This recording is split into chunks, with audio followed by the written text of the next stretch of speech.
हाय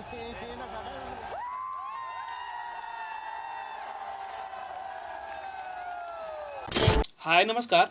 अभी जो आप ये तस्वीर देख रहे हैं वो शायद भारत की आज़ादी के बाद की हिस्ट्री की पहली ऐसी तस्वीर है जिसमें कोई एक शख्स है जो भारत के लाल किले पे, जहाँ पे अभी तक के प्रधानमंत्री 15 अगस्त के दिन आज़ादी का जब वर्षगांठ मनाया जाता है उस दिन झंडा फहराते हैं, वहाँ कोई आम शख्स जो है वो अपने मजहबी झंडे को फहरा रहा है।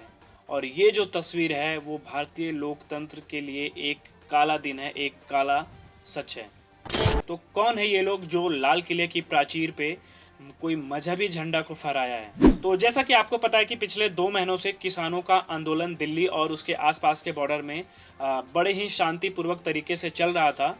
तो किसानों ने अपना जो आंदोलन है उसको और तेज़ करना चाहा और वो 26 जनवरी के दिन वो अपना ट्रैक्टर परेड निकालने का ऐलान किया था, जिसके लिए उन्होंने दिल्ली पुलिस और सरकार से बातचीत करी थी।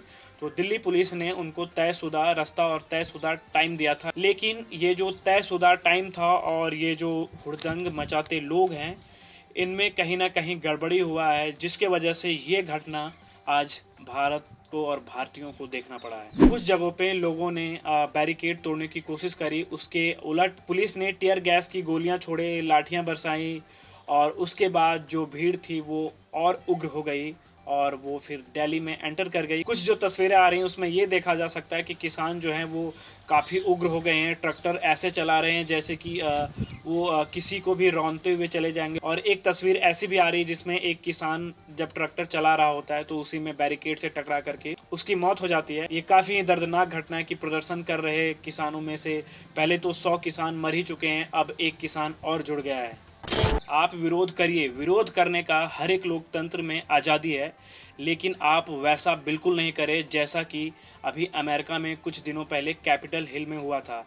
अमेरिका वाले घटना में और यहाँ जो अभी 26 जनवरी के दिन घटना हुआ है लगभग समानता है, बस फ़र्क ये है कि वहाँ सरकार के लोग थे और यहाँ सरकार के खिलाफ विरोध कर रहे थे। एक कानून जो सरकार ने बगैर उस पे चर्चा किए हुए, बगैर उस पे कोई डिबेट किए हुए संसद में ध्वनि मत से पारित कर दिया गया।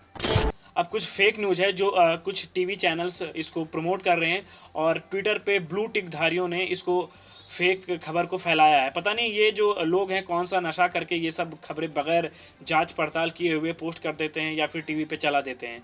तो इनका कहना है कि जो झंडा इन्होंने अपना निशान साहिब, ये जो झंडा है वो निशान साहिब का झंडा है, इसको तिरंगे झंडे को हटा करके यहाँ पे लगाया गया है।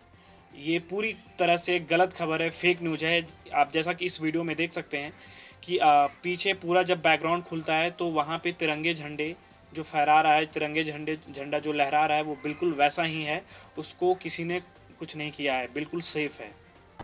अब ये जो घटना हुई उसके लिए रिस्पॉन्सिबल कौन है? तो इसमें पहला रिस्पॉन्सिबिलिटी जाती है सरकार को, जिसने इस आंदोलन को 2 महीने तक बढ़ने दिया।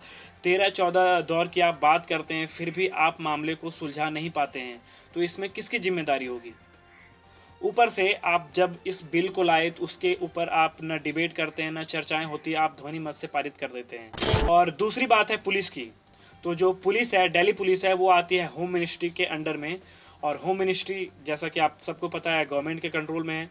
तो होम मिनिस्ट्री क्या कर रही थी? ये जो हुड़दंगी लोग थे वो वहाँ कैसे पहुँचे? और तीसरी रिस्पॉन्सिबिलिटी है वो किसान नेताओं की, जिन्होंने अभी तक पूरे शांतिपूर्ण तरीके से आंदोलन को चालू रखा, आंदोलन को जारी रखा, बट क्या कन्फ्यूजन हुई, क्या उसमें मिसअंडरस्टैंडिंग हुई, जिसके वजह से ये जो हुड़दंगी है वो लाल किले पे अपना झंडा, निशान साहिब का झंडा फहराने के लिए चले गए। ये जिम्मेदारी इन सभी को लेना होगा, क्योंकि लाल किले पे सिर्फ और सिर्फ हमारा तिरंगा ही लहरा सकता है। अब आप इस हिपोक्रेसी को भी समझो कि किसान करीब जब 100 की संख्या में मारे गए तो उस पर उतनी चर्चाएं नहीं हुई जितनी इस आंदोलन में जो अभी हुड़दंगियों ने, शायद ये किसान हैं या नहीं हैं इस पर भी डाउट है, क्योंकि जो किसान नेता हैं उनका कहना है कि ये हमारे लोग नहीं हैं। अब कुछ तस्वीरें जो आ रही हैं वो ये भी कह रही हैं कि ये जो शख्स है, हुड़दंगी शख्स है, वो बीजेपी से कहीं ना कहीं जुड़ा हुआ है। इसकी तस्वीर सनी देओल और प्रधानमंत्री के साथ वायरल हो रही है। तो किसानों को ये बात समझना होगा कि उनका जो मुख्य मुद्दा था, मेन मुद्दा था, वो था शांतिपूर्ण तरीके से प्रदर्शन, जो कि देश ही नहीं पूरे दुनिया में इसकी चर्चा थी।